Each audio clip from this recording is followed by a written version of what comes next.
I had a transconjunctival lower blepharoplasty with fat pad repositioning and fat grafting. I've always had really defined tear troughs. I've had them since I was a kid, but since getting older, they had become a lot more prominent, and I think they were also worsened by weight loss that was unintentional, but has now become my new baseline. People usually get fillers to address the tear trough, but I had just seen way too many stories about people getting lumps and bumps, it migrating, it causing issues, being really hard to dissolve, not ever really going away. I also didn't want to have to constantly go back and get touch-ups, but I'm also really scared of altering my appearance in a way that makes me look unlike myself. So I looked into my options and I thought, you know what, the best, safest route to go down is to see a plastic surgeon. I knew it was going to be way more expensive, obviously, but if I'm going to go down this route, I want to do it the right way, an expert, like a plastic surgeon. The particular surgeon that I saw is a specialist plastic, reconstructive and craniomaxillofacial surgeon. She's the only surgeon that I spoke to, and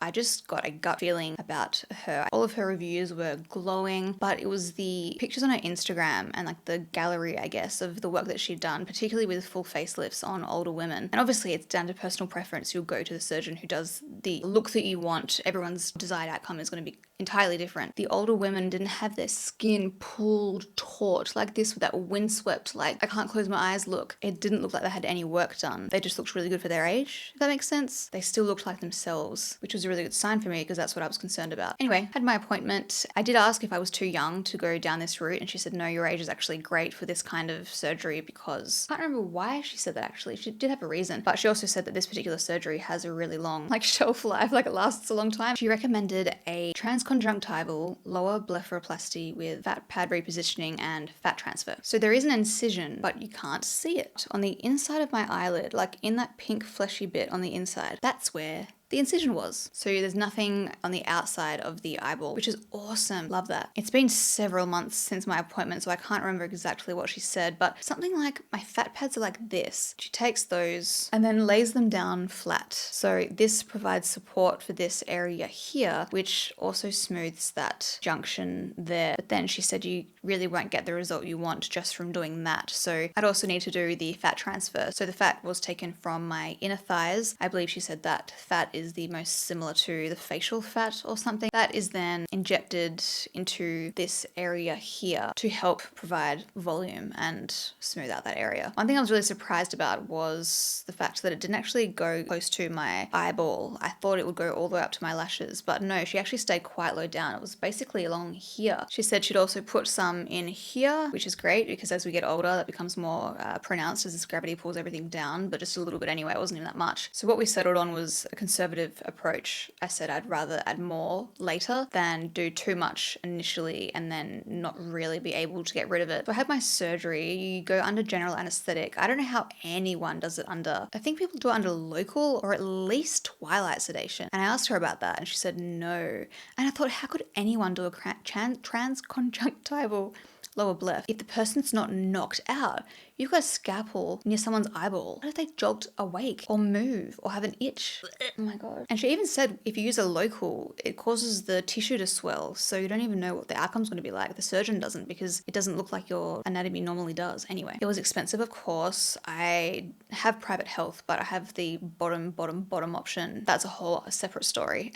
So it didn't cover anything. I mean, I didn't really expect it to. I would have liked it to cover like the private hospital, but yeah, it didn't. So everything was paid out of pocket, which is expensive. And then I also took longer to wake up from the general anesthetic than I was quoted for, essentially, which meant that I stayed in the hospital an extra 30, I think it was 29 minutes, which was an extra $1,800 or something from the hospital, and then an extra $1,400 or $1,200 from the anesthetist. I always struggle with that word because obviously she needed to monitor me for longer. I asked the surgeon about this because it kind of freaked me out, and she said she's very little, and she said for more petite women like us, sometimes the anesthetic can have quite a strong effect and just takes us longer to come out of it. So I thought, okay, that makes sense. At least I wasn't an anomaly or something. It ended up costing, I think it was $14,000 and something. But keep in mind, that was an extra $3,000 and a bit. I think it took about 2.5 hours. Got wheeled in, they were just talking to me, then I obviously dozed off, and then I woke up, and that was the worst part of the whole thing, was waking up. I felt like I was still asleep and I couldn't open my eyes because I was so exhausted, and everyone was trying to talk to me. It was like someone's trying to talk to you when you are literally asleep and you only have 5% of your mental capacity to answer them or process anything. And I needed to leave, and I wanted to leave because I don't want to have to keep paying for the damn hospital fees. I was just kept saying, I'm so tired. Like, I was literally, I have a photo of me waking up. I'm so glad I took a photo of myself coming straight out of surgery because I was like this.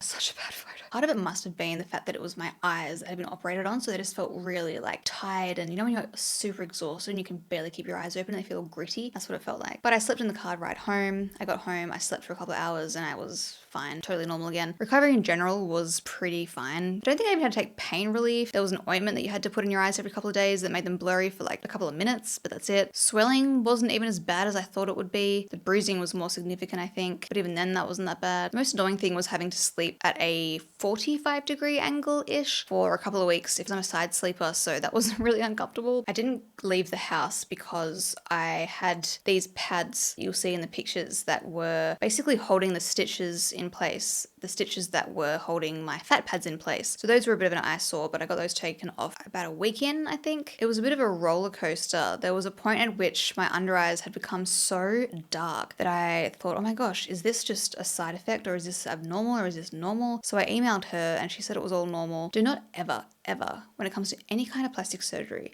trust someone's before and afters if it has been any less than a month. Don't trust it unless it's at least 3 months, okay? Because so many people, I realized after, when I had already had the surgery and I was looking through photos that I had seen before and afters of like lower blephs and that kind of thing, we're posting before and afters a week later, 2 weeks later, 3 weeks later. It looks completely different. Like most of that is swelling, so it's gonna look amazing regardless. That's when I first mentioned that I had the surgery, I think at the 3-week mark, which I do regret because I didn't realize how much of it was swelling and how much of that would go down. My face was flawless. Like I had no lines in sight. This was just one beautiful, smooth, it's like I'd just been born.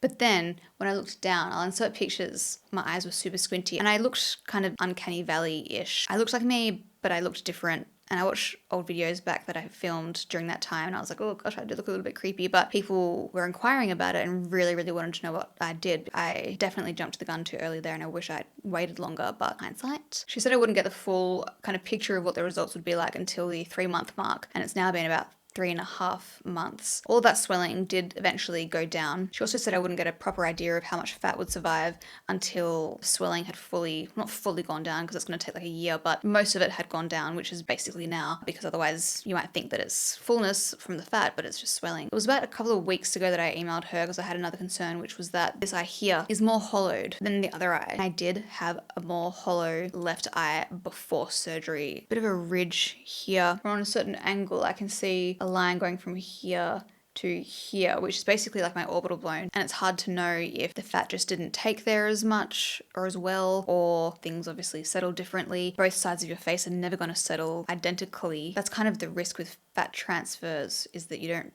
really know how each side of your body, like if you get them in your boobs, you don't know how each side is going to take the fat, so you might have uneven sizes. It's very common to have to go back and get a second round done, regardless of where on your body you're getting it injected. So I had my follow-up appointment last week and she said it's all looking great. She did say at our 1-week follow-up that she actually had a bit of fat left over that she didn't use because I wanted such a conservative approach. And now in hindsight, I'm like, damn, I should have used it all. But I'm glad that I didn't. I'm still glad that I went with a conservative approach. I urge you to do the same if you are thinking of going down this route. I don't know how difficult it is to remove fat once in your face, but that's also what she said. You know, much better to add. Fat needs a blood supply. So if you've injected too much fat, can't find that blood supply, all of it can't get the blood supply. So then when it dies off or whatever, you get those lumps and bumps, especially if it's been injected too superficially, they'll be really noticeable. She injects hers really deep and in little micro droplets. She said the best thing to do would be just another fat transfer to that eye, which would just smooth out this little area here and provide more of that fullness and support that this one here has. I said to her, when I had the fat pads moved around, you're doing lots of things at once, but to have to go through that whole thing again, just for a touch up, is a bit rough. But I'm also just so happy with the result of the fat transfer that I probably will end up doing it. It will be cheaper because I'm not doing that first whole fat pad repositioning thing, but we'll cross that bridge in 9 months. I'm just editing the video and I realized that I never even spoke about the impact that the fat transfer had on my cheeks because I wasn't even going into the surgery for that reason. I didn't even really know how that worked. I actually thought the fat transfer would be really close up towards my under eyes, but it was actually a lot further down. You can also see the difference between the hollowness here.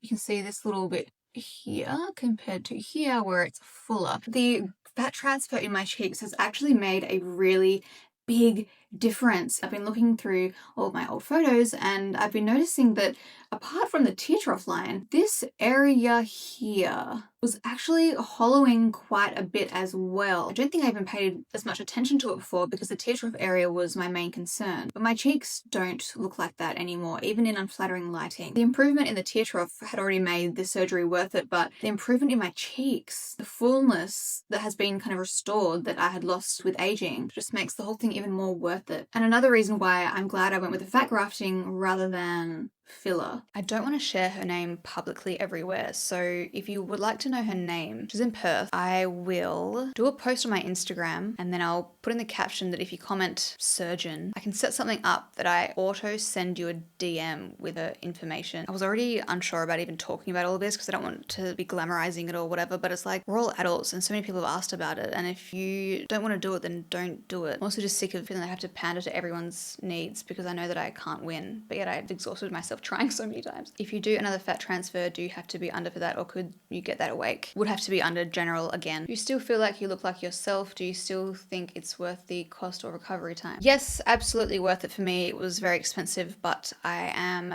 100% glad I did it. Why did you think you needed the surgery? I didn't think that I needed it. I wanted to, because it's just a cosmetic thing. I wanted to, and that's the end of that sentence. I don't want to spend hours justifying my decisions. None of anyone's business, and I don't even need to be talking about it in the first place. I'm choosing to be open with this because I felt like it. I think it's good to share this stuff so that people have a realistic expectation of if they think that I look nice, that's lovely of them to think, but I've also had a little bit of help. I really like it when I see someone who I think is gorgeous online and then they're really open with anything they've had done, because it just sets a realistic expectation that, yeah, some people do look like that naturally, but some people do also have a bit of help. Did I have under eye filler before? No. Were there other things you considered for similar results? Don't have that amount of money. Yeah, good question. I did microneedling. I tried that volufiline stuff. Red light therapy. I didn't really try anything else that was injected. That's what she said. Even if you get filler, it's not going to resolve this issue here. Well, issue, it's not an issue. And she's great like that as well. She'll never like oversell you or try to say, oh, you need this, you need that. Like, she is conservative as well. Basically, my perspective was, it's been something I've been aware of my entire life. It hasn't bothered me enough until now. I have the resources. I'm terrified of anything going wrong. I want to do it the premium way that is longer lasting. I don't have to go back for appointments constantly. I'm not injecting something foreign into my face. Not that I have issues with anything foreign. I've had lip filler before. I don't care. I use my own fat, so it's still part of my own matter. I am reviving the YouTube channel. I'm taking a new direction, way shorter videos unless I really have to go into depth about something, better quality, wide range of topics from beauty to business to mental health to lifestyle, tech, fashion, all of the above. Stick around, subscribe. If you liked the video, please give it a like and a comment saying anything that you found remotely interesting, or if you have a question. Thanks for watching. Have a great night. Ta-ta.